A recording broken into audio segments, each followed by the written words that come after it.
Welcome to this explainer. Today, we're diving straight into one of the most profound and long-standing legal debates in modern history.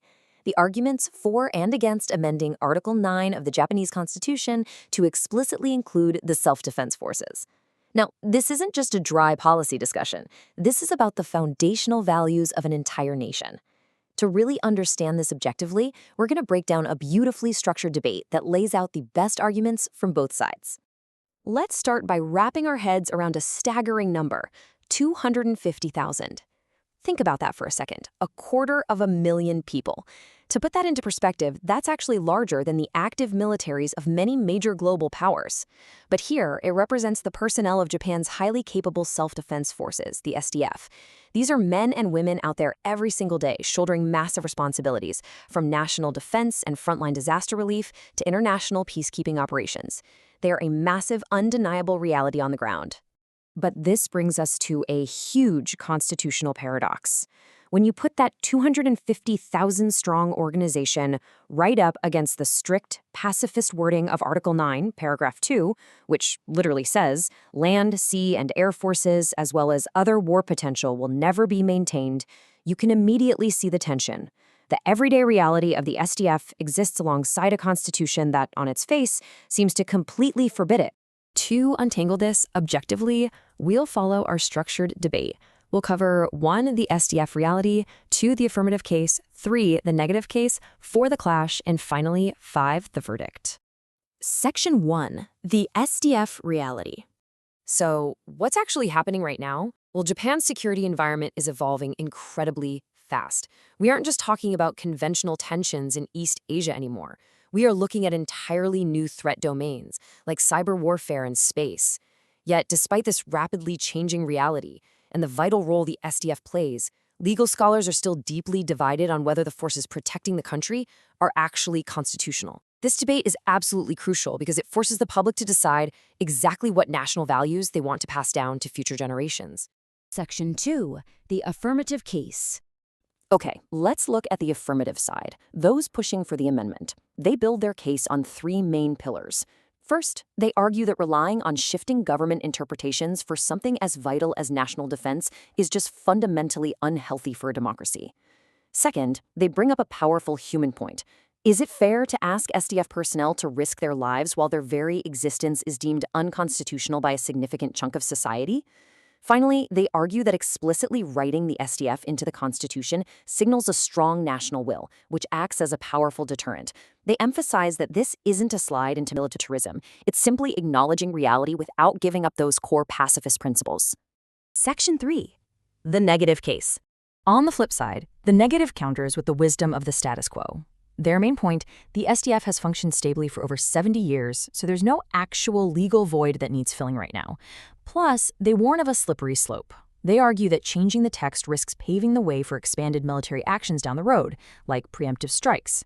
And as for that deterrence argument we just talked about, the negative argues that real deterrence comes from actual military capabilities and alliances, not from changing a sentence in a legal document. Section 4, the clash. Now, this is where it gets really interesting as the two sides go head-to-head, starting with the concept of deterrence. The affirmative asks a great question. Wouldn't a nation that explicitly recognizes its defense force in its highest law be viewed differently by the international community?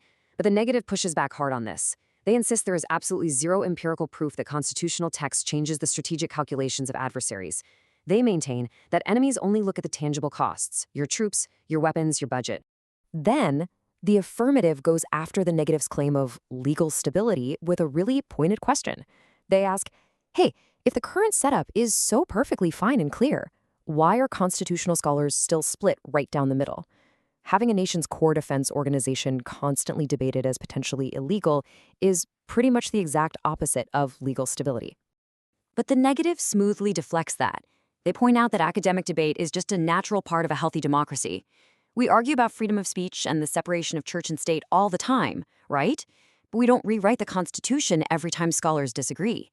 What truly matters, they argue, is that the SDF functions perfectly well on the ground without needing to rewrite the supreme law of the land. And then the negative goes on the offensive, demanding concrete proof from the affirmative. They ask, show us the harm. What specific national damage or operational failure is happening right now because of this supposed constitutional gap? Are disaster deployments failing? Are defense operations halted? If there is no massive operational failure, why spend the immense political capital required to amend the Constitution? The affirmative comes back with a really profound counter to this. They argue that a responsible state shouldn't wait for a major disaster or an unprecedented security crisis to expose the flaws in its legal foundation. Constitutional law isn't just some reactive operations manual, it's a proactive framework. It's kind of like noticing a crack in your house's foundation. You don't wait for the roof to cave in during a storm to decide you should have fixed it. Section 5. The verdict. So how did the judge rule after all this? The judge actually awarded the debate to the affirmative side. The core reasoning was fascinating. The affirmative successfully elevated their argument from a simple, practical necessity to the higher principle of constitutionalism. The judge agreed that a truly constitutional state has to explicitly ground its fundamental powers in its highest law, rather than just relying on ongoing, temporary interpretations to get by. The absolute pivotal factor for the judge was that the negative relied on a reactive, no harm, no foul stance. Basically, since nothing is completely broken right now, we shouldn't do anything. The affirmative won because they proactively argued for securing the legitimate, constitutional status of the state's defense apparatus for future generations. They successfully separated the idea of a system that merely functions from a system that is legally justified. As we wrap up this explainer, we want to leave you with this thought. When you're looking at complex national issues like this, understanding exactly why you believe what you believe is far more vital than just picking a team. So we ask you, is it better to let a functioning defense system run quietly in a gray area, or must a nation explicitly codify its most powerful institutions no matter the political cost? What do you think? Thanks for joining us.